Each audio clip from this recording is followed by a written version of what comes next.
Shalom.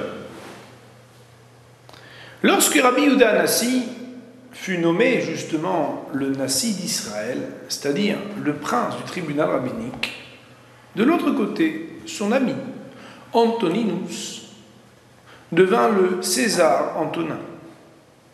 Il est d'ailleurs connu comme étant un tzaddik umot ha'olam, un juste des nations, qui fut d'ailleurs, par certains historiens, surnommé le César philosophe. En effet, il aimait beaucoup converser, échanger, réfléchir avec son ami rabbin, lui demander des conseils. De l'autre côté, eh bien, Rabbi Yehuda Hanassi profitait de cette amitié qui le liait avec le César Antonin pour essayer parfois de lever des mauvais décrets contre le peuple juif. Il n'avait pas tous les pouvoirs, car il devait, le César, tomber d'accord avec les ministres qui décidaient avec lui des lois à appliquer et des décrets à lever ou non. Quoi qu'il en soit, il faisait ce qu'il pouvait pour aider le peuple de son ami, Rabbi Yehuda Hanassi. Cette amitié les amenait à se rencontrer très régulièrement, dans une intimité très grande, au point que nos sages nous racontent qu'un jour, le César Antoninus, Antonin, fut invité à la table de Rabbi Yehuda Hanassi, écoutez bien, un soir de Shabbat.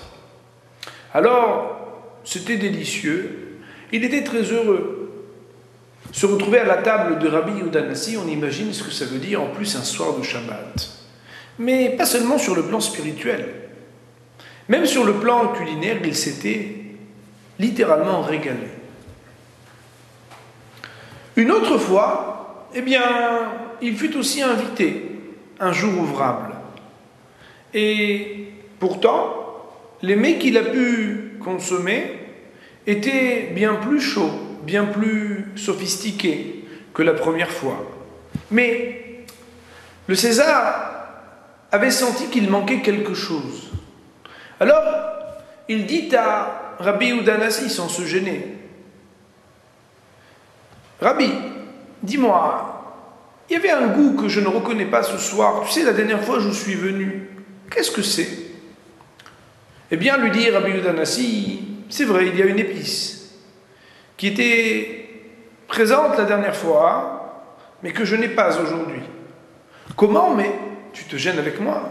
Elle doit certainement coûter très cher, mais moi, dans mon palais, j'aurais pu la trouver. Tu aurais pu me la demander, je l'aurais fait livrer. Pourquoi est-ce que tu t'es gêné? Eh bien non, figure-toi, lui dit le Rav. Même dans ton palais, on ne peut pas se payer cette épice. Elle est trop chère. Comment? Mais de quoi s'agit-il? Eh bien, lui dit le Rav, cette épice, elle s'appelle le Shabbat. Le Shabbat, c'est ce qui fait que dans des maisons juives, il va y avoir un goût magique, fantastique, qui fait qu'avec presque rien, mais l'ambiance du Shabbat dans une maison, on va avoir un goût succulent. Le goût de la préparation à se délecter le jour du Shabbat, c'est l'épice qu'on ne peut retrouver que dans une maison juive pour se délecter de ce qui est appelé chez nous, lui dit le Rav, un peu du monde à venir. À très bientôt.